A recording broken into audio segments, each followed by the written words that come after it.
السلام علیکم ناظرین، میں طارق اسماعیل ساگر آپ کی خدمت میں کچھ نئے گزارشات کے ساتھ۔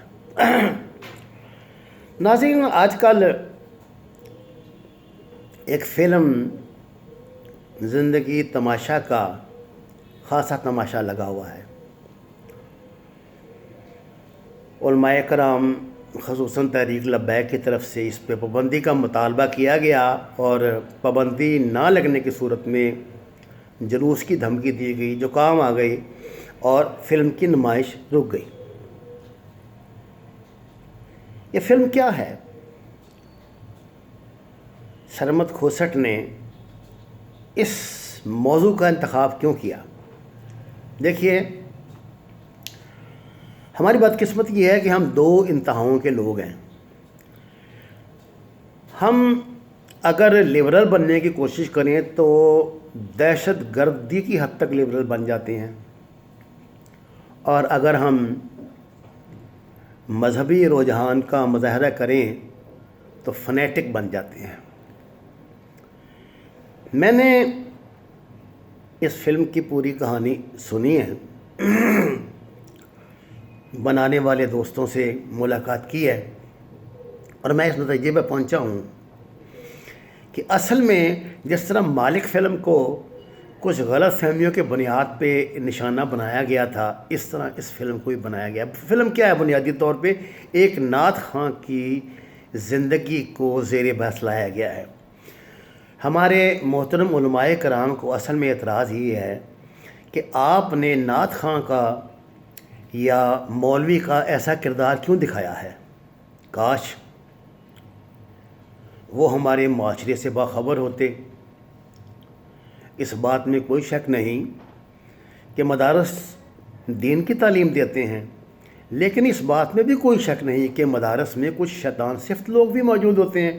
کیا آپ یہ سمجھتے ہیں کہ ہم ان کی زندگیوں سے، ان کے معاملات سے بحث نہ کریں؟ کیا آپ ہر آئے روز اخبارات میں اس حوالے سے انتہائی پریشان کن خبریں نہیں سنتے؟ کیا یہ معاشرے کا ایک انتہائی گھناؤنا مسئلہ نہیں بنا ہوا؟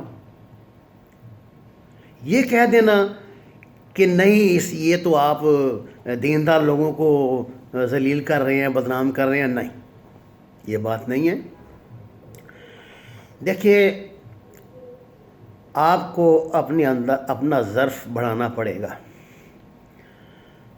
جن باتوں پہ کمپرومائز نہیں، میں نے آپ کو تم میرے ہو ڈرامے کے حوالے سے جو بات کی تھی، اس کا خدا نہ خواستہ یہ مطلب نہیں ہے کہ ہم کوئی جدیدیت کے خلاف ہیں یا لبرل نہیں ہیں یا کوئی ایسے فنیٹک مسلمان ہیں، نہیں۔ فلم تو ہوتی یہی ہے نا کہ جو معاشرے میں ہو رہا ہے وہ کیمرے کی آنکھ سے مصنف اور ڈائریکٹر آپ کو پردہ اسکرین پہ دکھاتا ہے۔ اسی کا نام ہے نا فلم، اور کس بات کا نام ہے فلم؟ لیکن آپ اس کو بھی اگر مذہب کے رنگ میں رنگ لیں گے، اگر اس پہ بھی اپنے متشدد نظریات قائم کریں گے تو غلط بات ہے۔ میں اس بات کے بالکل حق میں ہوں کہ مولوی کا، نعت خواں کا جو مقام ہے، ایک عاشق رسول کا جو مقام ہے، ہم تو ان کی قدموں کے خاک بھی نہیں ہیں، لیکن اگر وہ جینون لوگ ہوں، اگر ان میں کوئی شیطان گھس آئے ہیں تو آپ کو کیا اعتراض ہے اگر ان کا کردار بے نقاب ہو رہا ہے؟ ایک بندہ سمبولک نہیں ہوتا، نہ وہ پوری سوسائٹی کی نمائندگی کرتا ہے۔ اگر ہم نے، دیکھیے، یہ جو جدید دور کے پیدا ہونے والے مسائل ہیں نا، اگر ہم ان کو اپنے میڈیا میں زیر بحث نہ لائے، اس سے پھر بہت سے اس کے کانسیکوینسز ہیں جو ہمیں برداشت کرنے پڑ رہے ہیں۔ اب بھی اس لیے کرنے پڑ رہے ہیں نا۔ مثلاً آپ کو، اگر آپ یوٹیوب چینل پہ جائیں تو بہت بڑی ملک کی جو ہیں علماء ہیں، خاتون عالم ہیں، راحت ہاشمی صاحبہ، آپ ان کی ویڈیوز دیکھیں تو وہ عورت کے کس کس مسئلے کو، مرد کے کس کس مسئلے کو زیر بحث لاتی ہیں. اس کا کیا مطلب ہے؟ خدا نہ خواستہ وہ کوئی